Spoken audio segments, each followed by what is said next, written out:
Hey guys, it's me Shreya and welcome back to my channel. आज हम solve करने वाले हैं डीएवी के हाफ ईयरली एग्ज़ाम इंग्लिश का क्वेश्चन पेपर। ये 9th क्लास का इंग्लिश का क्वेश्चन पेपर है जो इसी साल का क्वेश्चन पेपर है हाफ ईयरली एग्ज़ाम का। तो चलिए वीडियो को स्टार्ट करते हैं।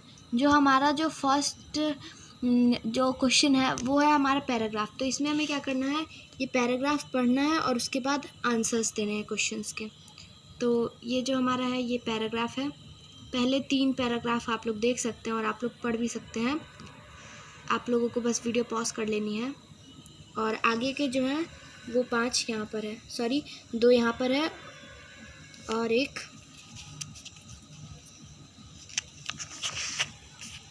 आधा पैराग्राफ यहाँ पर है।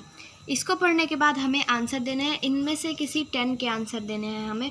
यहाँ पर बहुत सारे हैं। तो ये पहला क्वेश्चन है, उसके बाद ये दूसरा क्वेश्चन है और ये तीसरा क्वेश्चन और उसके बाद आगे के क्वेश्चंस हैं। ये जो हमारा जो इस बार का क्वेश्चन पेपर है वो टोटल 11 पेजों का क्वेश्चन पेपर है। आपके स्कूल में ये क्वेश्चन आ सकते हैं या फिर नहीं भी आ सकते हैं, इस टाइप में आ सकते हैं या फिर सेम टू सेम ऐसे ही आ सकते हैं। उसके बाद ये आगे के क्वेश्चंस हैं। आप लोग वीडियो पॉज करके इनके आंसर देने की कोशिश करिए, क्योंकि अगर मैं ये पूरा मतलब रोक के बताऊंगी तो ये वीडियो बहुत ज़्यादा लंबी हो जाएगी। और ये आगे का, इसके बाद एक और पैराग्राफ आता है जो कि टीवी के ऊपर है कि टीनेजर्स से ये ग्राफ दिया गया है और इसमें बताया क्या है कि टीनेजर्स टीवी देखते देखते क्या करते हैं। तो ये पैराग्राफ है जिसको आप लोगों को पढ़ना है और ये ग्राफ है। और इसके बाद ये आगे का पैराग्राफ और ये उसके आगे का।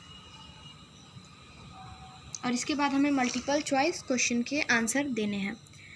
तो हमें इन सारे क्वेश्चंस के आंसर देने हैं। इस क्वेश्चन का आंसर उसमें नहीं है। Teenagers are a group between the age group of, तो इसका आंसर हो जाएगा 13 to 19 ईयर्स। उसके बाद आता है नेक्स्ट क्वेश्चन और इसके बाद और इनमें जो है वो हमें सबके आंसर्स देने हैं।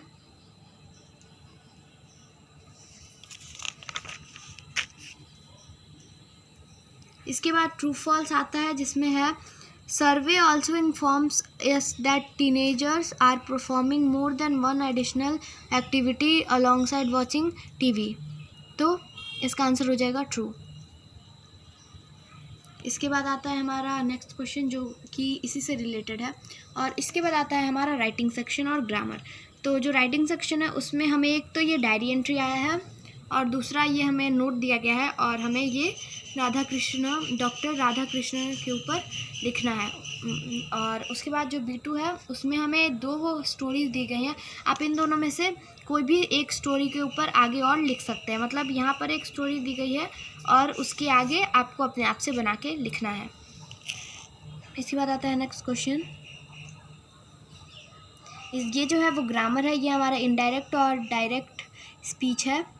यहाँ पे हमें एक वो दे दिया है कन्वर्सेशन और इसके आगे का कन्वर्सेशन और उसके बाद हमें डैश डैश करके दे दिया है और इसमें हमें ऑप्शंस दे दिए हैं कि हमें क्या क्या भरना है। तो ये क्वेश्चंस है और ये उसके ऑप्शंस है। इनमें से हमें कोई 3 ही करना है। और इसके बाद आता है हमारा B4 में हमें क्या करना है, ये जो दिए गए हैं इनमें से हमें करेक्ट लिखना है और इनकरेक्ट भी अलग करना है। उसके बाद आता है B5 fill in the blanks by choosing the correct option.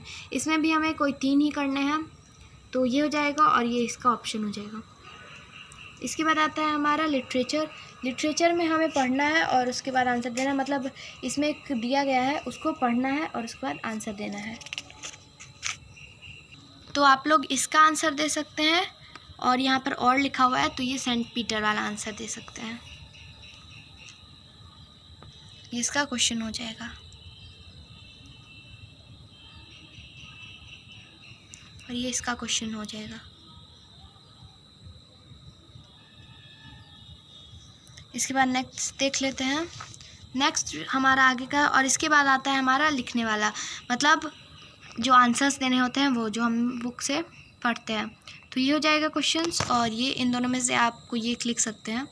और इसके बाद ये इसमें हमें कोई 4 करने हैं, वो भी 40 से 50 वर्ड्स के अंदर, और इसमें से हमें कोई 2 करने हैं 40 से 50 वर्ड्स के अंदर।